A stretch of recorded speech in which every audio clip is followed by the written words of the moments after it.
السلام علیکم اسٹوڈنٹس، ہمارا آج کا ٹاپک ہے عاملہ انتظامیہ یا کابینہ۔ بچوں، جیسا کہ آپ کو علم ہے کہ حکومت کے 3 شعبے ہیں: مقننہ، انتظامیہ اور عدلیہ۔ آج ہم انتظامیہ یا کابینہ کی بات کریں گے۔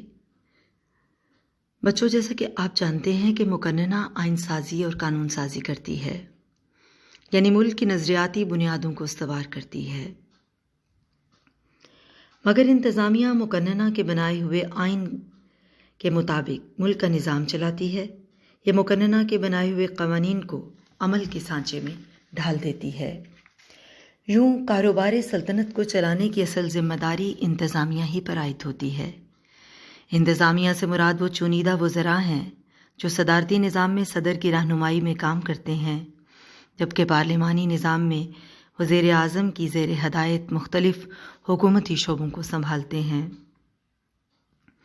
انتظامیہ یا کابینہ میں وزراء کو مختلف انتظامی شعبے تفویض کر دیے جاتے ہیں، مثلاً وزارت خارجہ، وزارت داخلہ، وزارت تعلیم، وزارت مذہبی امور، وزارت سماجی بہبود، معاشی امور کی وزارت، وزارت قانون یا وزارت صحت۔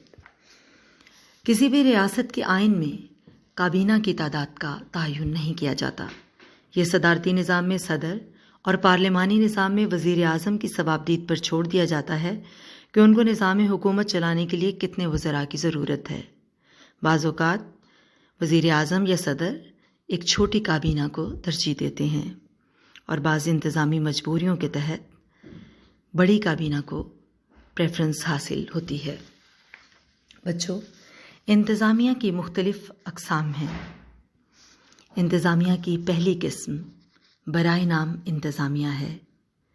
برائے نام انتظامیہ سے مراد ایک ایسی انتظامیہ ہے جہاں سربراہی مملکت، خواہ وہ بادشاہ ہو یا صدر، برائے نام اختیارات کا مالک ہو اور عملی اختیارات وزیر اعظم کے پاس ہوں۔ ایسی انتظامیہ میں صدر یا کنگ آئین کے تحت متعدد اختیارات کے مالک ہوتے ہیں، مگر وہ ان اختیارات کو صحیح معنوں میں استعمال کرنے سے قاصر ہوتے ہیں اور ان کے انتظامی اختیارات کو، جو کہ آئین میں تحریر ہوتے ہیں، عملاً وزیر اعظم ہی استعمال کرتا ہے۔ اس کی مثال برطانوی نظام حکومت ہے، جس میں آئین کے بعض تحریری حصوں کو پڑھا جائے تو اختیارات کا مالک ملکہ یا کنگ دکھائی دیتا ہے۔ بظاہر وہ قانون پر دستخط بھی کرتا ہے اور پارلیمنٹ کے اجلاس بلانے اور ملتوی کرنے کے فرائض بھی سر انجام دیتا ہے۔ ملکہ یا بادشاہ دونوں عہدیداروں کا انتخاب بھی کرتے ہیں اور اعزازات بھی عطا کرتے ہیں، مگر عملاً ان کو یہ اختیارات حاصل نہیں ہیں اور ان کے اختیارات کو وزیر اعظم ہی استعمال کرتا ہے۔ اسی طرح ہندوستان میں صدر بھی برائے نام اختیارات کا مالک ہے اور حقیقی اختیارات وزیر اعظم اور اس کی کابینہ کو حاصل ہوتے ہیں۔ انتظامیہ کی ایک اور قسم پارلیمانی انتظامیہ ہے۔ بچوں، پارلیمانی انتظامیہ وہ انتظامیہ ہے جس میں انتظامیہ کا ہیڈ وزیر اعظم ہوتا ہے۔ وہی اپنی انتظامیہ کا چناؤ کرتا ہے، وہی انتظامیہ کے کسی منسٹر سے استعفیٰ طلب کر سکتا ہے۔ یہ انتظامیہ بے حد ذمہ دار ہوتی ہے کیونکہ یہ ایک ٹیم کے طور پر کام کرتی ہے اور ان وزراء سے قوم کی توقع ہوتی ہے کہ وہ مل جل کر کام کریں۔ اسی لیے یہ انتظامیہ اجتماعی جواب دہی یعنی کولیکٹیو رسپانسبلٹی کے اصول پر کام کرتی ہے۔ اس انتظامیہ کے باہمی اختلافات کو وزیر اعظم ظاہر نہیں کرتا، اسی لیے اس کے اجلاس سیکرٹ ہوتے ہیں اور پالیسیز کے حوالے سے باہمی اختلافات کو ان اجلاسوں میں دور کر لیا جاتا ہے۔ پریس کے سامنے ان اختلافات کی تشہیر سے گریز کیا جاتا ہے۔ وزیر اعظم کی اپنی انتظامیہ سے دوستانہ مراسم ہوتے ہیں اور عموماً وزراء کے اپنے اپنے شعبوں کے حوالے سے بہت زیادہ اختیارات ہوتے ہیں۔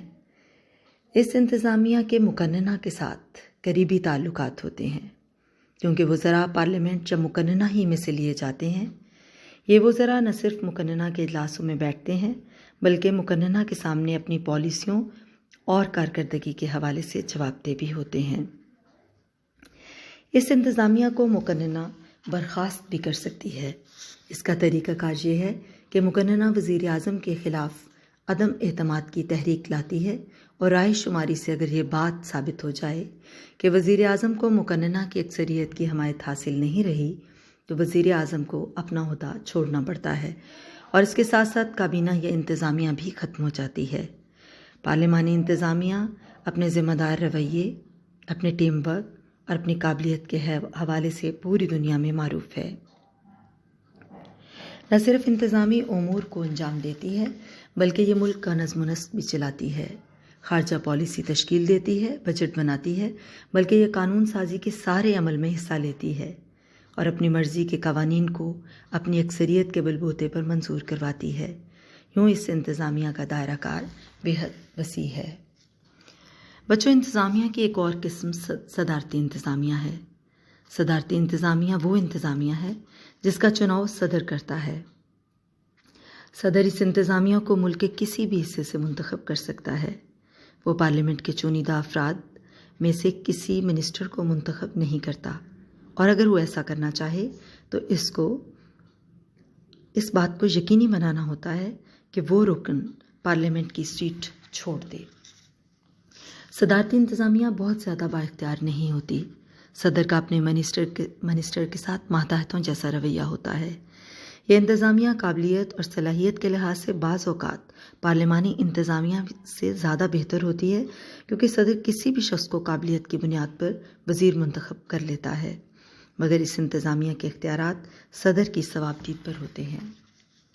یہ انتظامیہ پارلیمانی انتظامیہ کی طرح ایک ٹیم کے طور پر کام نہیں کرتی، بلکہ ہر منسٹر اپنی کارکردگی کے حوالے سے انفرادی طور پر جواب دہ ہوتا ہے، اور انڈیویجول رسپانسبلٹی کے اصول کی وجہ سے وہ ذرا ایک دوسرے کے ساتھ اپنے اختلافات کا کھل کر اظہار کرتے ہیں۔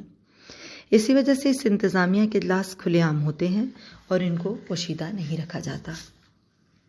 یہ انتظامیہ مقننہ سے عدم وابستہ ہوتی ہے، مقننہ کے اجلاسوں میں شرکت نہیں کرتی اور نہ ہی مقننہ کو بہت زیادہ جواب دہ ہوتی ہے۔ صدر ان وزراء سے جب چاہے استعفیٰ طلب کر سکتا ہے اور ان کو ان کے عہدوں سے ہٹا سکتا ہے۔ یہ انتظامیہ صدر کے وسیع تر اختیارات کی وجہ سے صدر کے زیر اثر کام کرتی ہے اور اپنے وجود کی بقا کے لیے صدر کی محتاج ہوتی ہے۔ بچوں، انتظامیہ کی ایک اور قسم واحد انتظامیہ ہے۔ واحد انتظامیہ سے مراد ایسی انتظامیہ ہے جس میں انتظامیہ کے اختیارات فرد واحد کے پاس ہوں اور انتظامیہ اپنی پالیسیوں کے حوالے سے، فیصلہ سازی کے حوالے سے اسی فرد واحد کے زیر اثر ہو۔ آمرانہ نظام میں آمر کے تحت کام کرنے والی انتظامیہ، صدارتی نظام میں صدر کے تحت کام کرنے والی انتظامیہ، اور بادشاہت طرز حکومت میں با اختیار بادشاہ کے زیر اثر کام کرنے والی انتظامیہ واحد انتظامیہ کہلاتی ہے۔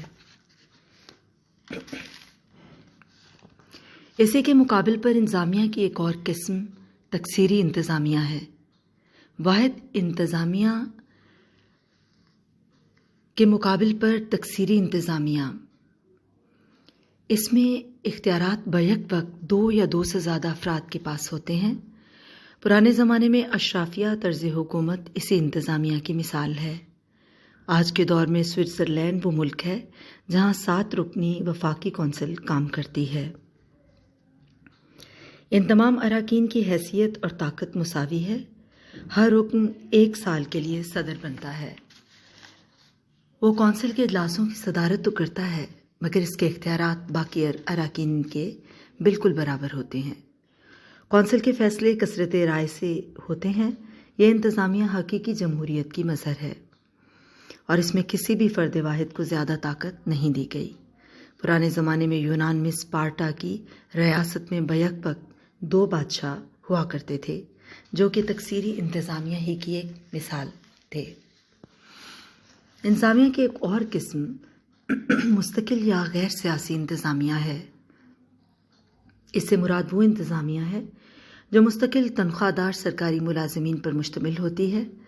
ان افراد کی تقرری قابلیت کی بنیاد پر تحریری امتحان اور انٹرویو کے ذریعے ہوتی ہے۔ یہ لوگ عمر کے ایک مقررہ حصے پر پہنچ کر ریٹائرڈ ہوتے ہیں۔ اس میں چپڑاسی سے لے کر سیکریٹری تک شامل ہیں۔ یہ انتظامیہ سیاسی انتظامیہ کے تحت کام کرتی ہے۔ اسے غیر سیاسی انتظامیہ کہا جاتا ہے کیونکہ ان تمام افسران سے اور انتظامیہ کے تمام افراد سے یہ توقع کی جاتی ہے کہ وہ سیاسی معاملات میں شرکت نہ کریں اور سیاسی پارٹیوں کو جوائن نہ کریں۔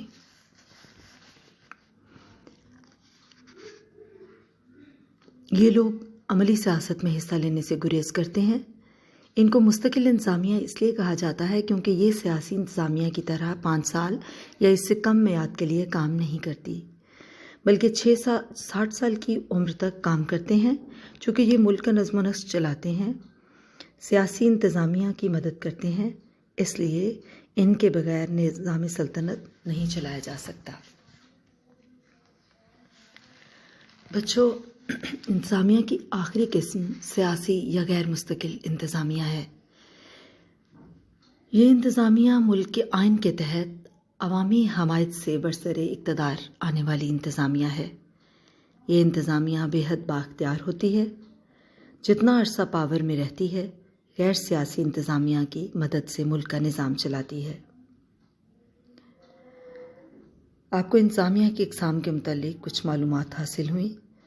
نیکسٹ لیکچر میں ہمارا ٹاپک ہوگا انتظامیہ کے اختیارات و فرائض یا رسپانسبلٹیز آف ایگزیکٹو۔